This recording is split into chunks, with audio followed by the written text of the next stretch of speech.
আমি বিয়ে করব, আমি তোমাকে বিয়ে করাবো, আমি তোমাকে বিয়ে দিব, আমি জরিনাকে বড়লোকের সাথে বিয়ে দিব।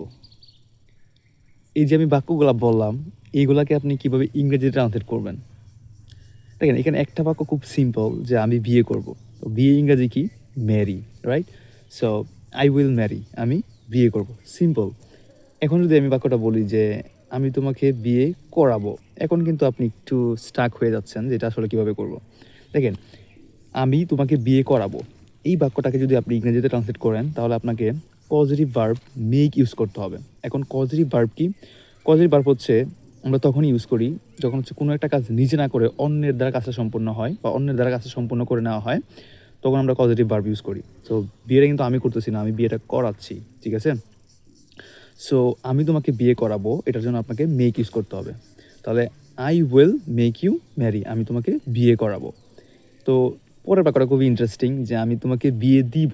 এখন ম্যাক্সিমাম এটা হচ্ছে মেয়েদের ক্ষেত্রে হয়। বাবা মা কী করে? মেয়েদেরকে বিয়ে দিয়ে দেয়, অল্প বয়সে বিয়ে দিয়ে দেয়, জোর করে বিয়ে দিয়ে দেয়। সো আমি তোমাকে বিয়ে দিব, তো এটার ক্ষেত্রে আপনাকে একটা ফ্রেজ ইউজ করতে হবে, সেটা হচ্ছে marry off. So marry off মানে হচ্ছে বিয়ে দেওয়া, হ্যাঁ? সো আমি তোমাকে বিয়ে দিব, I will marry you off, আমি তোমাকে বিয়ে দিব। সো পরবর্তী বাক্যটা ছিল যে আমি জরিনাকে বড়লোকের সাথে বিয়ে দিব। সো কাজের বুয়া জরিনাকে কি বড়লোকের সাথে বিয়ে দিয়ে দিব, আমি জরিনাকে বড়লোকের সাথে বিয়ে দিব। তো এটার ক্ষেত্রে আপনি কীভাবে করবেন? এটার ক্ষেত্রে একটু সিম্পল একটু চেঞ্জ আসবে, ফ্রেজটা সেম, বিয়ে দেওয়া, ম্যারি অফ, কিন্তু যাকে আপনি বিয়ে দিবেন সে যদি নাউন ফর্মে থাকে, প্রনাউন না থেকে যদি নাউন ফর্মে থাকে, যদি নাউন ফর্মে থাকে তাহলে হচ্ছে আপনার ম্যারি অফ, এটার পরে আপনাকে নামটাকে বসাইতে হবে। আর যদি প্রনাউন থাকে তাহলে হচ্ছে আমরা ম্যারি এবং অফের মাঝখানে প্রনাউনটা বসাই। যদি এক্সাম্পল দিই বুঝতে পারবেন যে I will marry off Jarina to a rich man, আমি জরিনাকে বড়লোকের সাথে বিয়ে দিব।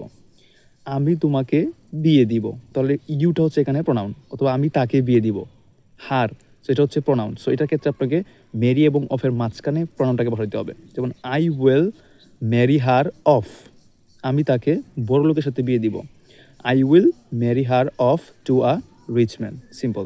আশা করি বুঝতে পারছি।